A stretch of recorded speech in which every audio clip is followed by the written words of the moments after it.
இன்னைக்கு ஒரு இன்ட்ரெஸ்டிங்கான ஒரு வீடியோ தான் பார்க்க போறோம். என்ன வீடியோ அப்படின்னா, $45 ஒரு பொருளை வாங்கி $1500 வித்திருக்காங்க. நாட்டுக்குள்ள கிடையாது, வெளிநாட்டுக்குள்ள.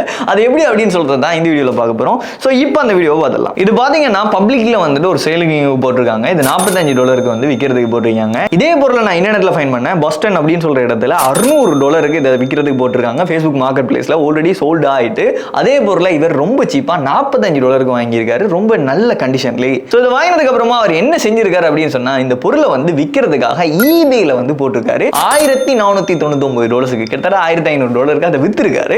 வித்ததுக்கு அப்புறமா அதை பெக் பண்ணி எப்படி அனுப்புறாரு அப்படின்னு சொல்லிட்டு நீங்களே பாருங்களேன். இதுல பாத்தீங்கன்னா அவர் வித்தது $1500, அதே மாதிரி இதை வாங்கினது $45. ஈபேயோட ஃபீ பாத்தீங்கன்னா $197, ஷிப்பிங் காஸ்ட் பாத்தீங்கன்னா $103, டோட்டல் ப்ராஃபிட் பாத்தீங்கன்னா $1155 இந்த ஒரு பொருளை வித்ததுனால கிடைச்சிருக்குது. அதாவது இந்த ஒரு பொருளை வித்ததுனால $95,000 மேல ஏர்ன் பண்ணியிருக்காரு. இதே மாதிரி நம்மள்ட்ட இருக்கக்கூடிய எல்லா பொருளையும் விற்க முடியும். இதே மாதிரி நீங்களும் எப்படி ஈபேல சேல்ஸ் பண்ணணும் அப்படின்னு சொல்லி திங்க் பண்றீங்க அப்படின்னு சொன்னா update.ai அப்படின்னு சொல்ற வெப்சைட் விசிட் பண்ணுங்க. அப்படி இல்ல ஸ்கிரீன்ல தெரியுது இந்த நம்பரை கான்டாக்ட் பண்ணுங்க. நான் உங்களுக்கு ஃபர்தரான இன்ஃபர்மேஷன் சென்ட் பண்றேன்.